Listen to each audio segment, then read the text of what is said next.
이 새벽 우리에게 주신 하나님 말씀은 히브리서 10장 26절에서 39절까지의 말씀입니다. 히브리서 10장 26절에서 39절까지의 말씀입니다.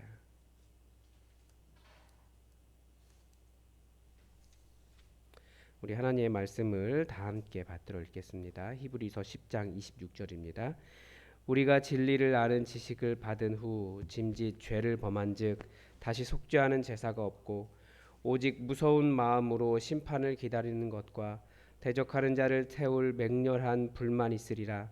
모세의 법을 폐한 자도 두세 증인으로 말미암아 불쌍히 여김을 받지 못하고 죽었거든. 하물며 하나님의 아들을 짓밟고 자기를 거룩하게 한 언약의 피를 부정한 것으로 여기고 은혜의 성령을 욕되게 하는 자가 당연히 받을 형벌은 얼마나 더 무섭겠느냐. 너희는 생각하라. 원수 갚는 것이 내게 있으니 내가 갚으리라 하시고 또 다시 주께서 그의 백성을 심판하리라 말씀하신 것을 우리가 아노니 살아계신 하나님의 손에 빠져 들어가는 것이 무서울진저. 전날에 너희가 받은 후에 고난의 큰 싸움을 견디어낸 것을 생각하라. 혹은 비방과 환난으로서 사람에게 구경거리가 되고 혹은 이런 형편에 있는 자들과 사귀는 자가 되었으니 너희가 갇힌 자를 동정하고 너희 소유를 빼앗기는 것도 기쁘게 당한 것은 더 낫고 영구한 소유가 있는 줄 알미라. 그러므로 너희 담대함을 버리지 말라. 이것이 큰 상을 얻게 하느니라. 너희가 인내가 필요함은 너희가 하나님의 뜻을 행한 후에 약속하신 것을 받기 위함이라. 잠깐 후면 오실 이가 오시리니 지체하지 아니하시리라. 나의 의인은 믿음으로 말미암아 살리라. 또한 뒤로 물러가면 내 마음이 그를 기뻐하지 아니하리라 하셨느니라. 우리는 뒤로 물러가 멸망할 자가 아니요 오직 영혼을 구원함에 이르는 믿음을 가진 자니라. 아멘. 이 성경을 읽을수록 기독교 신앙에 있는 어려움이 무엇인지 조금씩 깨닫는 것 같습니다. 이 세상에 많은 종교가 있지 않습니까? 그런데 제가 아는 대부분의 종교들은 비인격적이다라고 말할 수 있습니다. 그 안에 사람이 담겨 있지만 그 종교의 모습을 보면 그 종교들이 말하고 있는 좋은 종교인의 어떤 모습을 보면 알 수 있습니다. 우리가 잘 아는 불교도 정말 정성을 다하는 종교입니다. 뭐 번뇌를 없애기 위해서 108배를 하라든지 뭐 여러 종교적인 방법을 이야기하지만 그 종교의 신이라고 하는 어떤 존재를 만나는 일, 그것보다 자기의 노력이나 뭐 공로, 공적이라고 하죠. 그런 공적을 쌓는 일이 더 중요합니다. 이슬람 같은 경우도 아주 엄격한 그런 종교적인 방식이 있습니다. 뭐 하루에 3번 메카를 향해서 뭐 기도를 한다든지 뭐 엄격한 금식을 한다든지 그 방식 자체가 신을 대신합니다. 워낙 이런 비인격성이 강해지다 보니까 이 사람마저 비인격적으로 대우하는 종교가 이슬람인 것 같아요. 그래서 뭐 여인들에게는 이걸 쓰지 않으면 밖에 다니지도 못하게 하고 직장도 못 얻게 하고 교육도 시키지 않고 뭐 자전거도 못 타게 하고 뭐 그런 게 있는 것 같습니다. 이런 다른 종교들의 어떤 비인격성을 볼 때마다 이 종교라고 하는 것은 이 인격적인 종교는 굉장히 어려움이 있어요. 왜냐하면 하나님을 만나야 되는데 그것이 어떤 방법론 자체로 정의할 수 없기 때문에 비인격적으로 흐를 가능성이 많이 있다는 것을 깨닫게 되고 또 우리 안에도 그런 어떤 비인격성이 될 만한 요소들을 많이 가지고 있다. 우리의 한계도 있다라는 것을 우리 교회의 모습, 우리가 매주마다 행하고 있는 그런 일들을 보면서 또 깨닫게 됩니다. 그것이 어떻게 우리가 비인격적인 것을 인격적으로 만들 것인가 우리가 고민을 할 필요가 있는 거죠. 우리가 정말 그 안에 깨어 있어야 돼요. 우리가 철저하게 살아계신 하나님이시라고 하는 거대한 인격성을 마주 대하고 있으면서 우리는 왜 계속해서 그렇게 비인격적으로 종교화될까?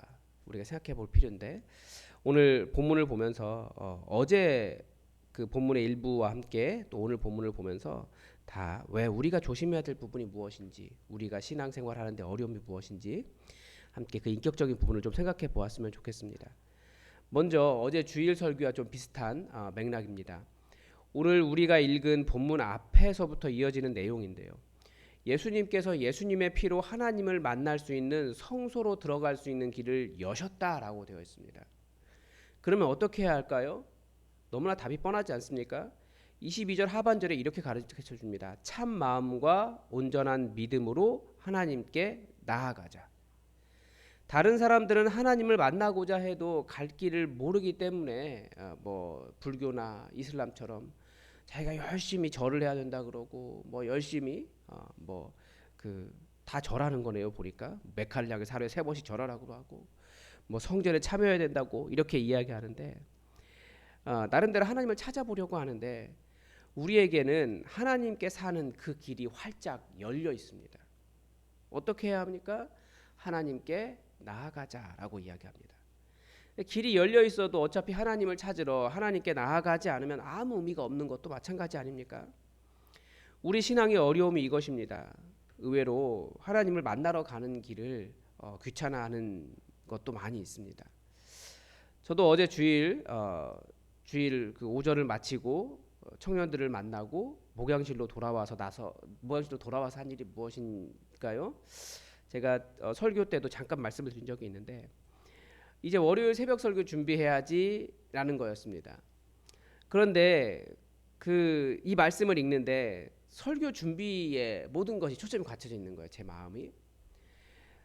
사실 기도가 굉장히 필요한 상태였거든요. 이렇게 하루를 쭉 보내고 사실 여러분은 잘 모르시겠지만 설교를 하고 나면 굉장히 큰 어떤 디프레스 상태가 옵니다. 왜냐하면 뭐 여러 가지가 많이 있어요. 그래서 그런데 제 머릿속에는 또 빨리 설교 준비하고 들어가서 쉬어야지 이거와 말씀을 읽고 보니까 하나님께 나아가야지 이 두 개가 겹친 거예요. 이게 부딪힌 거죠. 설교를 준비하는 일이 우리 하나님의 일이다. 뭐 맞긴 하지만 그것이 하나님을 만나는 일과는 좀 차이가 있더라고요. 그래서 내가 그 열려 있는 하나님께로 열려 있는 그 하나님을 만나러 가는 그 길보다도 지금 내가 해야 할 일에 이렇게 매몰되어 있는 것을 깨달았습니다. 그래서 멈추고 찬양하고 기도하고 하나님을 만나는 시간을 가졌습니다. 그러니까 예수님께서 하나님께 나아갈 길을 여셨습니다. 그러면 이제 우리가 할 일은 무엇이냐? 참 마음과 온전한 믿음으로 하나님 앞에 나아가는 거죠. 하나님 앞에 서 있고 하나님을 만나기 위해서 노력하고 하나님을 찾아가고 그런 겁니다.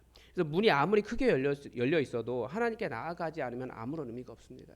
근데 우리는 하나님께 나아가는 것을 다른 방식으로 대체하는 방식들을 가지고 있어서 가끔씩은 오해하고 있어요. 혹은 하나님과 관계된 일들 그것들을 통해서 우리가 하나님을 만나고 있지 않나 그렇게 착각하고 있는데 하나님 앞에 나아가는 하나님을 찾아가는 그런 일들을 우리가 계속해서 해야 됩니다.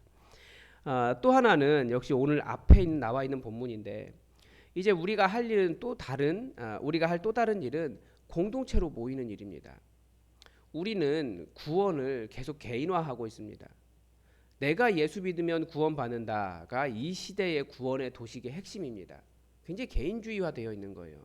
근데 성경은 사실은 그렇게 말하지 않는다는 거예요. 물론 그것도 틀린 말은 아닌데요. 그것도 일부 진리를 가지고 있지만 그러면 어떻게 할 것이냐? 구원받았으면 어떻게 할 것이냐?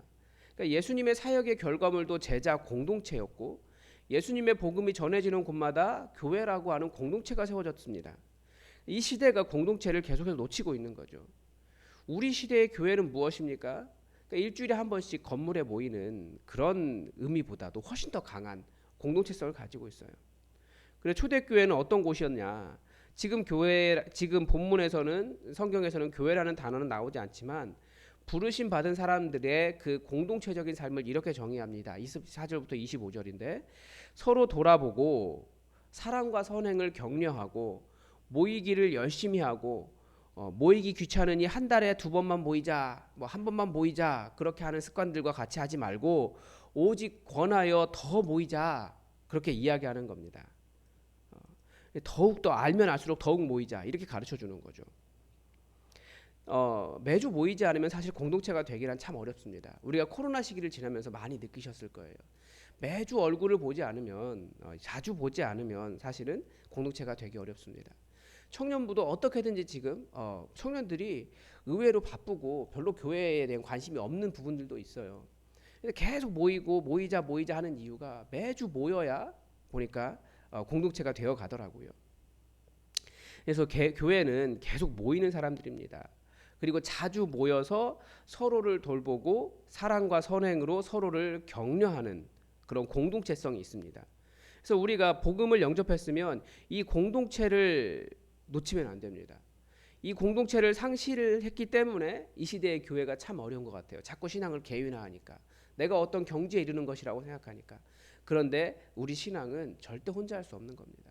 결혼을 혼자 할 수 없듯이 주님께서 이 신앙도 함께 할 수 있도록 하셨고, 성부, 성자, 성령 하나님께서 공동체성을 이루고 계시잖아요. 우리는 하나님 닮아가는 거기 때문에. 또 성경에서 공동체를 빼면 사실 많은 것을 놓치고 있는 거예요. 더불어 함께 살아가고 서로 격려하고 서로를 세워주는 그런 공동체가 되어야 됩니다. 또 신앙이 어려운 이유를 34절에서 볼 수가 있는데, 너희가 갇힌 자를 동정하고 너희 소유를 빼앗기는 것도 기쁘게 당한 것은 더 낫고 영구한 소유가 있는 줄 알미라. 그러므로 너희 담대함을 버리지 말라. 이것이 큰 상을 얻게 하느니라.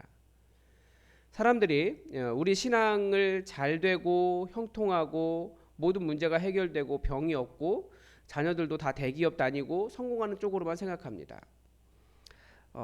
주로 사람들이 자랑하는 것이 그런 것들인 것을 볼 때 그런 것 같아요.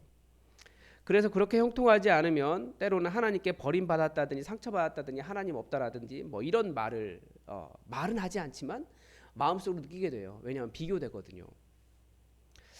그런데 그런 태도가 바로 오늘 본문이 그러지 말아라. 그런 태도가 예수님을 짓밟고 다시 짓밟고 자기를 거룩하게 한 언약의 피를 부정한 것으로 여기고 은혜의 성령을 욕되게 하는 행위다라고 가르쳐줍니다. 그리스도인은 예수님 따라가면서 고난의 큰 싸움이 있습니다. 그러니까 자기를 자랑하지 말라 이런 의미가 아니고요. 그 담대함을 잃어버리는 것. 내가 하나님이 안 계시네, 하나님께서 나를 사랑하지 않으시네라고 생각하는 그런 태도가 이 바로 그런 예수님을 부정하는 거라는 거예요. 그리스도인은 예수님을 따라가면서 큰 고난의 큰 싸움이 있습니다. 비방과 환란이 있습니다. 신앙의 고난은 진정한 그리스도인의 표지이기도 합니다. 물론 최근 몇 년 동안 교회가 예수님을 따르지 않아서 발생한 고난도 있습니다. 그것은 그냥 뭐라고 할까요? 사람이 좀 나쁘기 때문에 당하는 일 같아요. 그런데 반대로 예수님을 열심히 따라가기 때문에도 발생하는 고난이 있습니다. 어제 주일 설교에서 보았던 사도 바울은 어떤 고난이 있었습니까? 성도를 예수님 앞에 거룩하고 흠없고 책망할 것이 없는 온전한 상태로 세우고자 연약한 자를 격려하고 섬기고 그를 위해 수고하는 것이었습니다. 밤낮 수고한 거예요. 요즘은 자기 시간, 나의 일 굉장히 중요합니다. 그런데 바로 그런 것을 더 지키는 것, 내 시간, 내 일, 이것이 훨씬 더 중요하다라고 해서 내 것을 다른 공동체, 나의 사랑하는 나보다 연약한 자들을 위해서 떼어줄 수 없는 그 시대가, 그게 바로 복음을 위해 고난받지 않으려고 하는 태도입니다. 제가 보니까 요즘 시대가 그래요. 내 시간, 내 일이 굉장히 중요해요.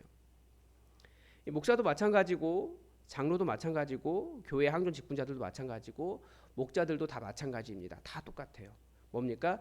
성도들을 돌볼 줄 아는 사람, 성도를 예수님 앞으로 세울 줄 아는 사람이 되어야 됩니다.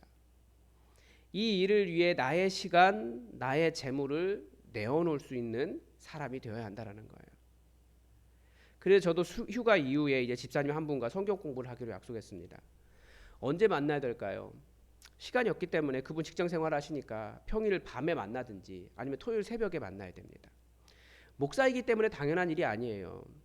우리가 예수를 위해 받을 고난이 바로 그런 일입니다. 우리가 어떤 고난이 있습니까? 예수님 때문에 사실 핍박받는 것 거의 없지 않습니까?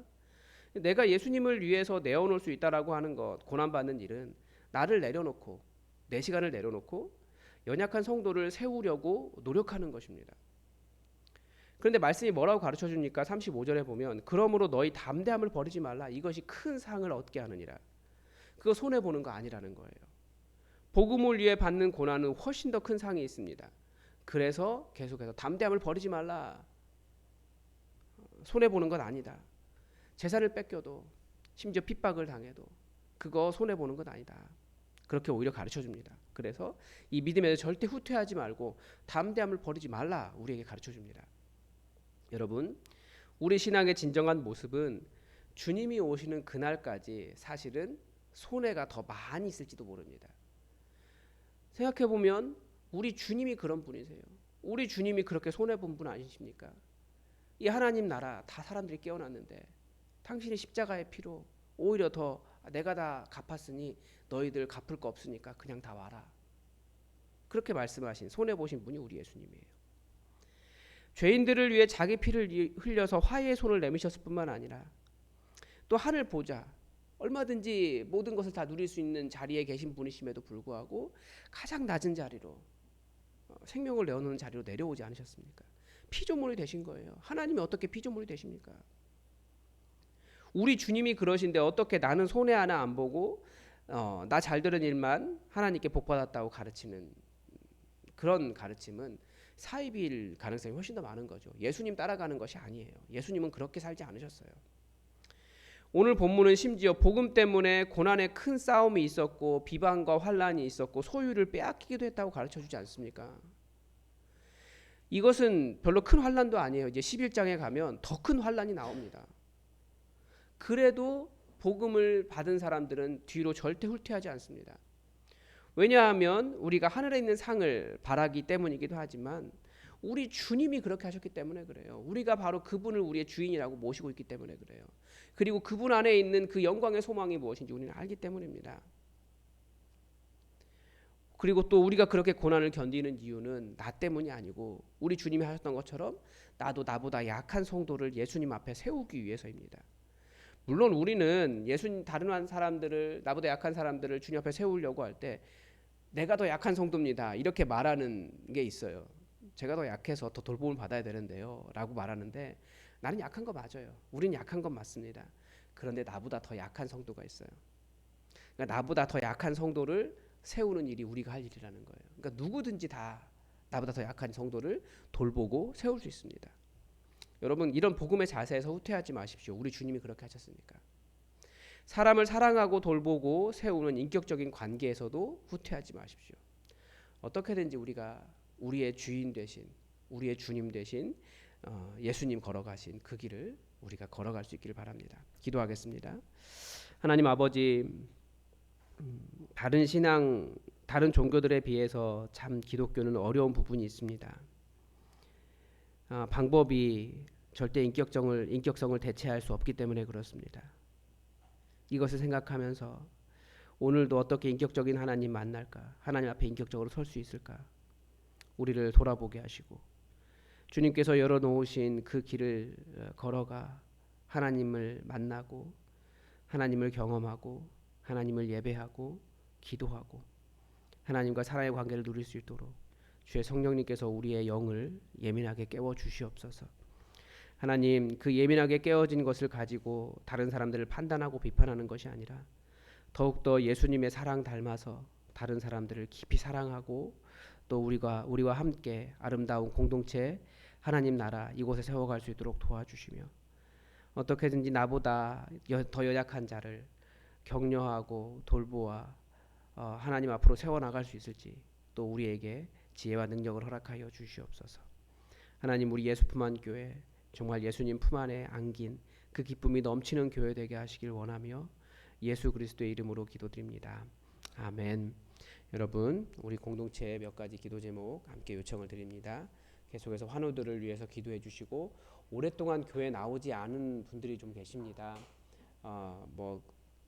그 이유가 여러 가지가 있을 것 같아요. 여러분들 아시는 대로 오랫동안 보지 못했던 분들을 위해서 우리 공동체가 다 다시 모여서 여기에서 행복하게 함께 예배드리고 또 가정교회를 이루고 그렇게 아름다운 공동체가 되어갈 수 있도록 여러분 오랫동안 교회에 나오지 않은 성도들 정말 가슴에 마음에 안타까움을 가지고 함께 기도해 주시기 바랍니다. 다 함께 기도하겠습니다.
you.